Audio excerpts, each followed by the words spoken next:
Parallel ঝলক। আপনাদের সাথে রয়েছি আমি উর্না। আপনারা এই প্রথম দেখছেন ডিজিটাল মিডিয়ায় বাংলায় খেলার খবরের বুলেটিন। ভারতীয় ও আন্তর্জাতিক ফুটবলের যাবতীয় খবর নিয়ে আপনাদের জন্য আমাদের বিশেষ সেগমেন্ট খেল সকার। আইএসএল এর অফিসিয়াল পেজ থেকে লিগ শুরুর পোস্ট আসার পরেই এবছর আইএসএল জিততে মুখিয়ে রয়েছেন বাগান স্ট্রাইকার জেমি ম্যাকলারেন। নিজের সামাজিক মাধ্যমে পোস্ট করে লিখেওছেন তিনি সেই কথা। এতদিন পরে লিগ শুরু হচ্ছে বলে যেমন মুখে সবুজ মেরুন ব্রিগেড, তেমনি ফাইনাল এক্সামের মুখে পড়তে চলেছেন মনবীর লিস্টন কোলাসো থেকে শুরু করে জেমি দিমিক কামিংস, রবসন আলবার্তোরা। ইতিমধ্যেই নতুন কোচ লোবেরা নাকি ম্যানেজমেন্টের সাথে মিটিংয়ে আগামী মরশুমের আইএসএলের জন্য একজন ভারতীয় উইঙ্গার এবং দুজন বিদেশি ফুটবলার নেওয়ার কথা জানিয়েছেন। তাহলে কার ঘাড়ে কোপ পড়তে চলেছে মোহনবাগানে? লোবেরা আসার আগে গুঞ্জন উঠেছিল দিমি আর কামিংসকে ছেড়ে দেবে মোহনবাগান। খারাপ ফর্ম কাটিয়ে ওঠার জন্য বাড়তি ওজনও কমিয়ে ফিরেছিলেন দিমিত্রি পেত্রাতস, কিন্তু তার চুক্তি শেষ হতে চলেছে এই মৌসুম শেষে। অন্যদিকে রবসনকেও শর্ট টার্মে মোহনবাগানে নিয়ে আসা হয়েছিল, আর সেই জায়গাতেই হুগো বোমস ও কোনো এক লাতিন আমেরিকান মিডফিল্ডার যার চুক্তি 2026-এর মে মাসে শেষ হচ্ছে তার ওপর ম্যানেজমেন্ট নজর রেখেছে। এখন দেখার রবসন দিমির মধ্যে কার কন্ট্রাক্ট এক্সটেন্ড করবে এমবিএসজি ম্যানেজমেন্ট আর কাকে ছেড়ে দেবে তারা। অন্যদিকে ডিফেন্সে টম অলড্রেডারও চুক্তি শেষ হতে চলেছে এবছর। সেখানেই শোনা যাচ্ছে মুম্বাইয়ের ডিফেন্স লাইনের ওপর নজর রেখে নতুন কাউকে আনতে পরামর্শ দিয়েছেন কোচ লোবেরা। কিন্তু সবথেকে বড় পরীক্ষার মুখে হয়তো পড়তে চলেছে মোহনবাগানের ভারতীয় ব্রিগেড। এই মরশুমে একদমই ভালো ফর্মে নেই দুই উইঙ্গার লিস্টন কোলাসো এবং মনবীর সিং।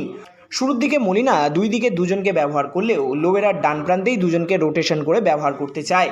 এই মরশুমে দুজনকেই নিজেদের সেরাটা দিতে হবে, নইলে ব্রাইসন ফার্নান্ডেস, ইসাক ভানলালুয়াত ফেলা, পার্থিব গগৈ, মোহাম্মদ সানান এবং লালরেনজুয়ালা ছাং থেকে আগে থেকেই ম্যানেজমেন্টকে সাজেস্ট করে রেখেছে লোবেরা। এবার দেখার ফাইনাল এক্সামে কে লেটার মার্কস নিয়ে পাস করেন এবং কাকে বিদায় জানাতে হয় মোহনবাগান থেকে। আবার নাকি ইস্টবেঙ্গলে ফিরতে পারেন অময় ঘোষাল সিইও হয়ে। ময়দানে কান পাতলে এমনটাই শোনা যাচ্ছে, তবে এটা নিশ্চিত ইমামির হয়ে নয়, ফিরলে ইস্টবেঙ্গল ক্লাবের হয়ে ফিরতে পারেন। হঠাৎ কেন আবার অময়ের ফেরা নিয়ে জল্পনা শুরু হয়েছে? তার কারণ আগামী মরশুমে নাকি ইস্টবেঙ্গলের সঙ্গে আর নিয়মিত করবে না ইমামি। চলতি মরশুমের শেষেই নাকি সরে দাঁড়াবে এই কর্পোরেট সংস্থাটি। অবশ্য গত বছরও এই ইচ্ছা প্রকাশ করেছিল এই কর্পোরেট সংস্থাটি, আর এগোতে চাইছিল না। অনেক অনুরোধে তারা আবার চলতি মরশুমের জন্য থেকে যায়। আগামী মরশুমে আর থাকবে কিনা সেটা সময় বলবে। তবে এখন থেকেই অঙ্ক কষা শুরু হয়ে গিয়েছে ইস্টবেঙ্গল ক্লাবে। ইমামি যদি থাকে ভালো, আর না থাকলে অন্য কিছু ভাবনা হবে।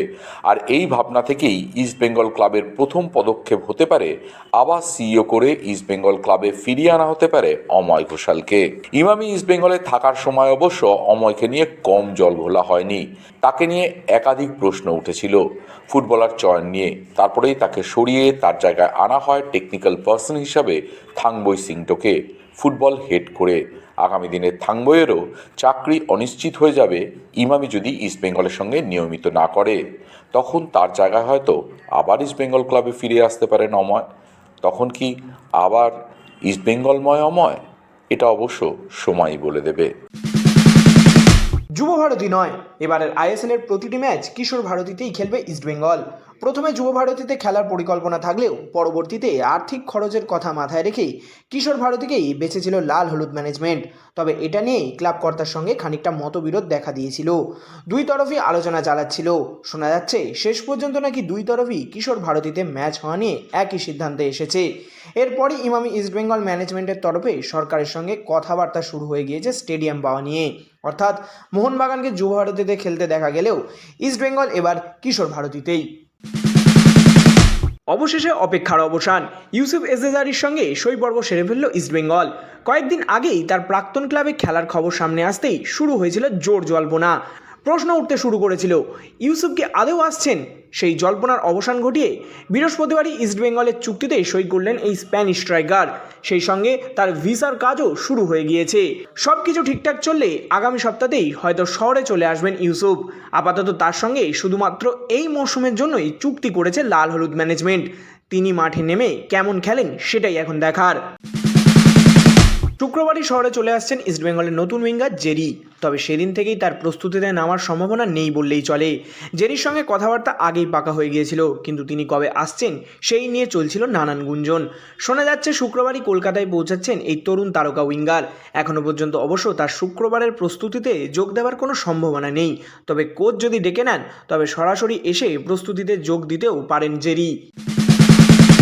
ওড়িশা এফসি থেকে জেরির ইস্টবেঙ্গলে আসা নিয়ে মুখ খুললেন লাল হলুদের প্রাক্তন ফুটবলার আলভিটো ডিকুনা। প্রশ্ন তুললেন, কেন তাহলে আমন সিকেদের ছেড়ে দেওয়া হলো? অস্কার কি তাহলে রেডিমেড ফুটবলারদের নিয়েই খেলতে চাইছেন? একজন প্লেয়ারকে নিয়েছে, একজন প্লেয়ারের নামে খারাপ বলাটা ঠিক না, কিন্তু এই জায়গায় আমার মনে হয় না ইস্টবেঙ্গলের কোনো ভেঙ্গার দরকার ছিল। গ্যারির জায়গায় তুমি যদি দেখো, বিষ্ণু, মহেশ, বিপিন, কত প্লেয়ার ছিল, তাদেরকে ইস্টবেঙ্গল রেখে আজকে জ্যারিকে নিয়েছে। মানে আমি জানি না জ্যারিকে আর কোন জায়গায় খেলাবে। আর আমার মনে হয় না এমন কোনো কিছু সাইনিং হয়েছে কি ইস্টবেঙ্গল এইটাকে নিয়ে খুব খুশি, এরকম কিছু আছে। যদি আজকে উইঙ্গার দরকারই ছিল তাহলে আমি বলবো আমন থেকে কিংবা সাহেব থেকে ছেড়ে দিয়েছিস কেন? তারা কোথায় খারাপ? আজকে তাহলে সায়ন ব্যানার্জি এত বাঙালি ছেলে, তাকে ছেড়ে দিয়েছে কেন? একজন আপকামিং প্লেয়ার, প্রমিসিং প্লেয়ার, তাহলে কি অস্কার পর্যন্ত শুধু রেডিমেড প্লেয়ার চাই? আমন সিংকে আর কালুস কদরাত কিংবা এদের আন্ডার তো ঠিকঠাকই খেলেছিল, কিংবা আপকামিং হচ্ছিল এরা, তো এদেরকে এখন মানে ইস্টবেঙ্গল কি করছে? এখন ইস্টবেঙ্গল নিজের প্রোডাক্টটাকে বিক্রি করে অন্য প্রোডাক্টের পিছনে যাচ্ছে। শুধু তাই নয়, যুব ভারতীর বদলে কিশোর ভারতী স্টেডিয়ামকে ইস্টবেঙ্গলের হোম ভেন্যু করা নিয়েও মন্তব্য করলেন তিনি। দেখো, খেলা তো মাঠে হবে, গ্যালারিতে তো হবে না। সল্টলেকে হয়তো লোক বেশি হতো, কিশোর ভারতী একটু স্ট্যান্ড ছোট কিংবা এইসব আছে, কিন্তু আমার মনে হয় না স্টেডিয়াম নিয়ে খুব একটা কিছু সমস্যা হবে। কারণ মাঠ, আমার মনে হয় দুটো মাঠই কিন্তু ভালোই মাঠ, সেটা এই সল্টলেক হোক কিংবা কিশোর ভারতী হোক, তো মাঠ নিয়ে কোনো সমস্যাই নেই। এবার কি কারণে তারা ঠিক করেছে কি আমরা কিশোর ভারতীতে খেলবো তারাই জানে।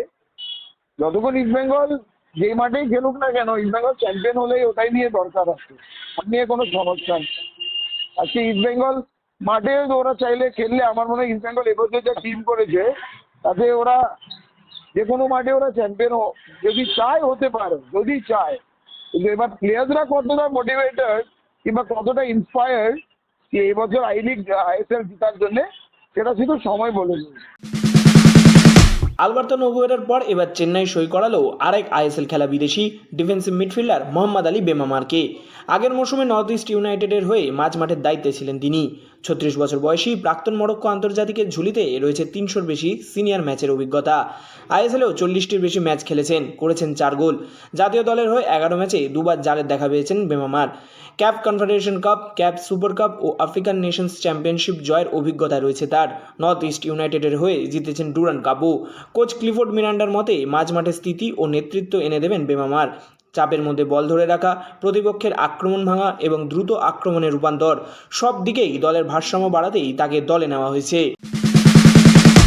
আসন্ন আইএসএলের জন্য এবার চতুর্থ বিদেশি স্বাক্ষর করালো কেরালা ব্লাস্টার্স। আক্রমণ ভাগে শক্তি বাড়াতে স্পেনের সেন্টার ফরওয়ার্ড ভিক্টর বেতোমোকে দলে নিয়েছে তারা। 1.84 মিটার উচ্চতার এই স্ট্রাইকার শারীরিক ক্ষমতা, অভিজ্ঞতা ও বক্সের ভিতরে নিখুঁত ফিনিশিংয়ের জন্য পরিচিত। প্রতিপক্ষ ডিফেন্ডারদের ব্যস্ত রাখা, মাঝমাঠের সঙ্গে সংযোগ তৈরি করা ও সুযোগ কাজে লাগানো, এই 3 গুণেই কোচিং স্টাফের নজর কেড়েছেন বের্তোমেও। স্পেনের ফুটবল সিস্টেমে বেড়ে ওঠা বের্তোমেও দেশের নিম্ন ডিভিশনে নিয়মিত গোল স্কোরার হিসেবে পরিচিত ছিলেন। পরে হংকং প্রিমিয়ার লিগে খেলে এশিয়ার ফুটবলেও মানিয়ে নেওয়ার প্রমাণ দিয়েছেন। মূলত সেন্ট্রাল স্ট্রাইকার হলেও সামনে একাধিক পজিশনে খেলতে পারেন তিনি, যা কেরালার আক্রমণে বৈচিত্র্য আনবে। নতুন মরশুমের প্রস্তুতিতে শিগগিরই দলের সঙ্গে যোগ দেবেন স্প্যানিশ এই ফরওয়ার্ড। রিলায়েন্স ফাউন্ডেশন ডেভেলপমেন্ট লিগের ইস্ট জোনাল রাউন্ডের প্রথম ম্যাচ অমীমাংসিতই থাকলেও মোহনবাগান ও ডায়মন্ড হারবার এফসির। ব্যারাকপুরের বিভূতিভূষণ বন্দ্যোপাধ্যায় স্টেডিয়ামে ম্যাচটি শেষ হয় 1-1 গোলে। প্রথমার্ধের শেষ দিকে ম্যাচে এগিয়ে যায় ডায়মন্ড হারবার। 42 মিনিটে সাহিল হরিজনের গোলে লিড নেয় তারা, তবে দ্বিতীয়ার্ধেই ঘুরে দাঁড়ায় মোহনবাগান। 54 মিনিটে আদিত্য অধিকারীর গোলে সমতা ফেরায় সবুজ মেরুন। এরপর দুই দলই চেষ্টা করলেও আর গোলের দেখা মেলেনি, ফলে জোনাল লিগের প্রথম ম্যাচ থেকেই 1 পয়েন্ট ভাগ করে নেয় দুই দল।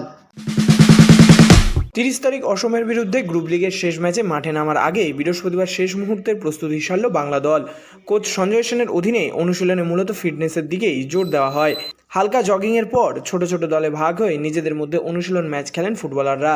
তবে এদিন অনুশীলনের বাইরে রাখা হয় রবি হাসদা, জুয়েল আহমেদ মজুমদার, সুমন দে ও ভিকি থাপাকে। টানা 4টি ম্যাচেই পুরো সময় খেলায় তাদের বাড়তি চাপ এড়াতে রিল্যাক্সেশনে রাখা হয়। দলের মেডিকেল টিমের তত্ত্বাবধানে হালকা স্ট্রেচিং ও রিকভারি সেশন করেন তারা। মার্চ মাসে শুরু হতে চলেছে 2026-এর AFC এশিয়া কাপ। তার আগে তুরস্কের প্রস্তুতিতে ব্যস্ত ভারতীয় মহিলা ফুটবল দল।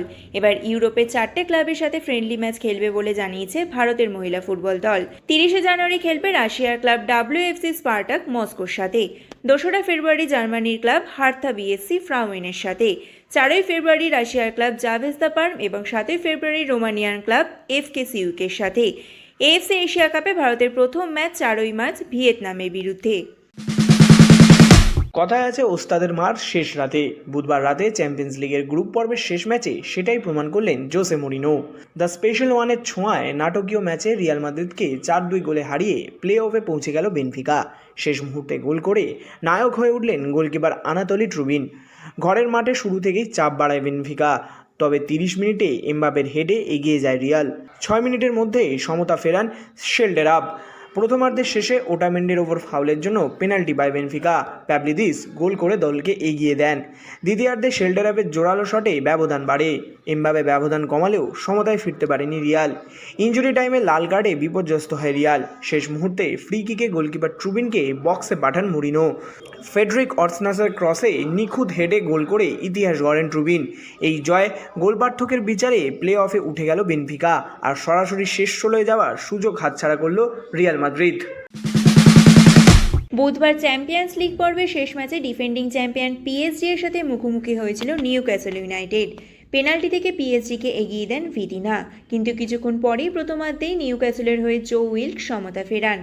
1-1 গোলে ড্র করার পর চ্যাম্পিয়ন্স লিগের প্লে অফ রাউন্ডে খেলবে PSG। বিশ্বজুড়ে 22 গজে নানান রকম খবর। ক্রিকেটের সেই সমস্ত খবর নিয়ে আমাদের বিশেষ সেগমেন্ট লিগ ছক্কা।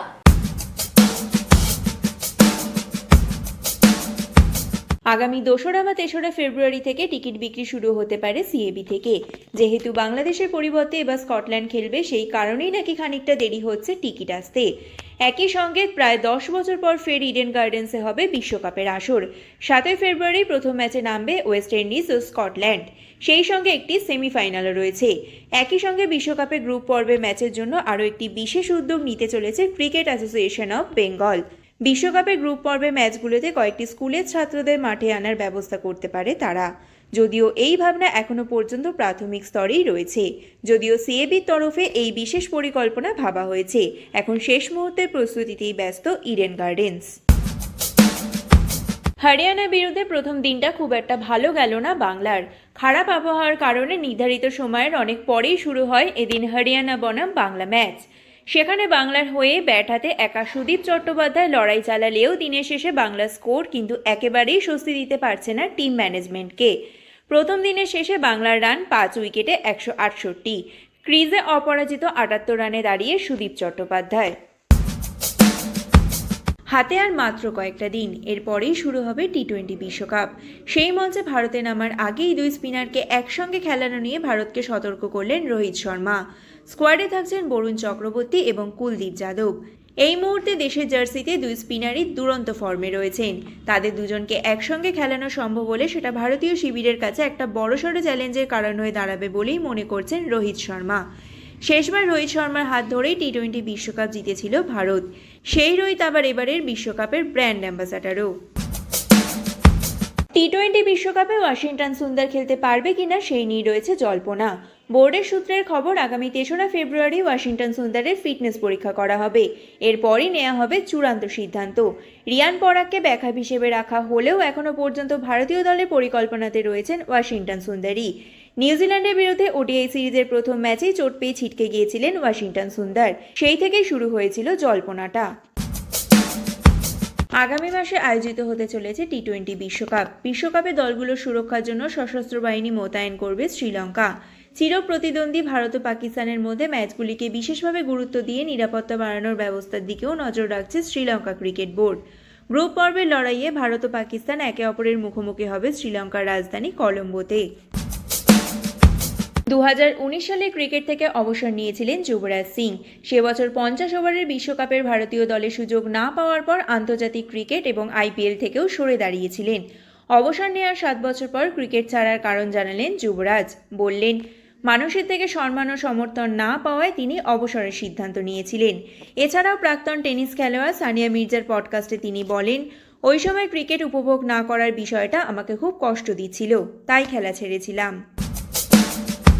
ফুটবল ক্রিকেটের বাইরেও খেলার দুনিয়ায় রয়েছে আরো নানা রকমের খবর, আর সেই সব খেলার খবর নিয়ে আমাদের বিশেষ সেগমেন্ট উইং প্লে।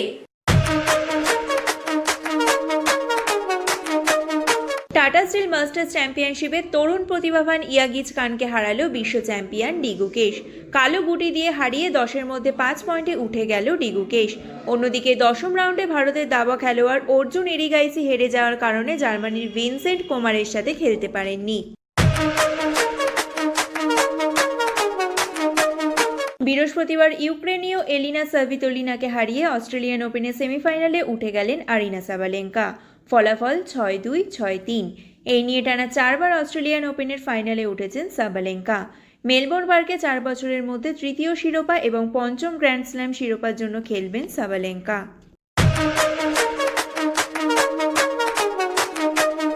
খেলার দুনিয়ায় শোনা যায় নানা রকমের মন্তব্য, আর সেই সব মন্তব্যের কোলাজ নিয়ে আমাদের বিশেষ সেগমেন্ট থ্রো ইন।